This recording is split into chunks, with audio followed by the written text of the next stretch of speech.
Hey guys, Blow Leader here.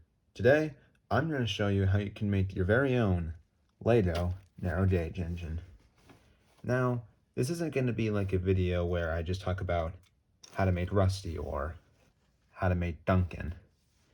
This is more teaching you the basics about how you can just make a narrow gauge engine. So with that being said, let's get started. So when it comes to building the Lego narrow gauge engines, the only really important thing you need to know how to build is the base. So to start building your base, you need some of these pieces that can be used to hold the wheels. I use these sticks that are about 4 studs wide, and then I put on these little stoppers.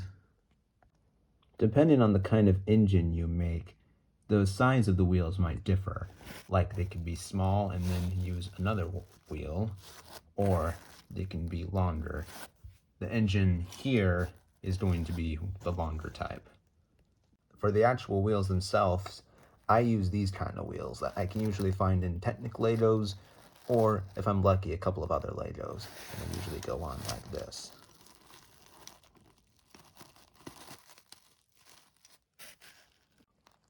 Make sure these sort of center lines right here are level, because unless you're making a diesel engine or something, you're going to be using side rods. I use these sort of bars for side rods, and they have these little things into them that can hook on to the engine like this. You can hook onto the engine. When it comes to putting on the wheels, you have to make sure there's like a 45 or a 90-degree difference between them, so that way it can run smoothly. Aside from the wheels, the other most important part is the couplings. For my narrow gauge engines, I use these sort of 3x4s that have this little stud in the middle, and then use this piece to sort of connect them. I put the one with, I usually put red to represent buffers in the front, and then this one to represent the bad buffers in the back. So then you use these flat pieces here to sort of mesh it all together and put it all together. The last thing you need to add before it's fully complete is these cylinders, and they can be a different color depending on which engine you make. So you should always leave a little space between here and the couplings. Put your final flat piece in, and voila, you have a base. Once you have your base done, you basically know everything you need to. From there, you can usually just look at a picture of the engine you want and then just build it. For the boilers, I usually stack up about 3 bricks plus 2 flat ones, with the second one including this so it can have the face on it. I also put a second brick there so that way this part doesn't go into this. As for the funnel, I usually use a flat piece at the top plus these round 2x2s and another flat one. Usually I want them about 5 flats high. When it comes to my faces, it usually changes between engines. Sometimes I have a nice big face, other times I have a smaller face. For this one, we're using a bigger face.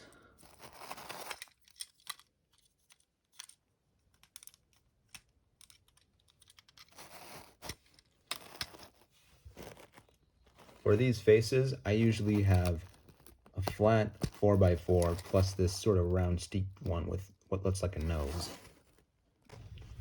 Depending on what engine you make, you might sometimes need to just keep the base the same, rise the base, like in this case, or just make it longer, like in Duke's. And from there, you just kind of start building, looking for all the different colored bricks you might need, referencing the pictures, but using your own unique spin. Sometimes certain pieces might be hard to find, so you might have to improvise. Add in some little details like a dome or a weird shaped boiler. Build your cab, usually about a brick higher than the boiler. Put on a flat black piece, or a red in this case, for the top of their cab. And finally, you've completed your engine.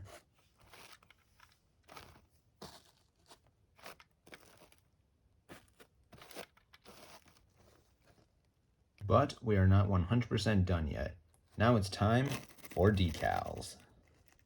As you can see on my engines, I use a lot of decals. I use a lot of construction paper, pencils, tape, to make my engines look more accurate. You can put on all sorts of decals, from the numbers to the nameplates to the stripes. I usually like to use gift wrapping tape for my decals, but the standard Scotch tape works fine. Cut out circles, tape them on. Write out numbers and names in pen work. And, of course, making the face. I have drawn faces on all my later narrow gauge engines. My newer ones tend to look pretty good compared to my older ones. I've been starting to print faces on some of my newer narrow gauge engines, but sometimes those faces have problems and I have to draw little details on them. You can use a face as a reference and start trying at it.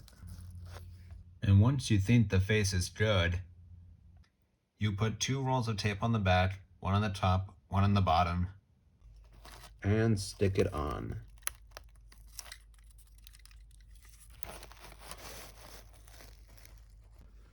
And there you go.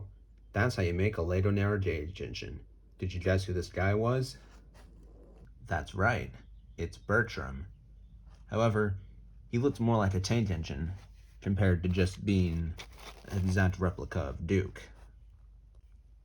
But I wanted to do something a bit different for Bertram, make him like he was originally meant to be. And that's kind of what this is all about at the end of the day.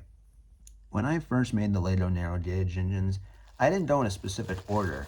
I just made what I thought I could make and wanted to make. I'd gotten better over time. I started to improve some skills. I made the engines I wanted to make. I didn't just make an engine and do it. And you can definitely see how far I've come with some of these, like Ivo Hugh. I've done a lot of these later narrow gauge engines and even made some other ones. But I'm happy where I am. I just wanted to keep this in a point where it was fun. I didn't want to go through all my Legos and make it frustrating trying to make just the engine I want. And like with Bertram here, you don't have to make an engine exactly how it was originally. You definitely can, but you can have your own unique spin on it. And let's be honest here. If you're not doing this to have fun, then you're doing it for the wrong reason. And that's how you make your Lego narrow gauge engines. So that's going to be all for this video, guys. Be sure to leave a like if you enjoyed it, subscribe if you haven't already, and let me know in the comments what you thought of this video. But that's all for now, guys. This is the Blue OJ Leader, and I'll see you later.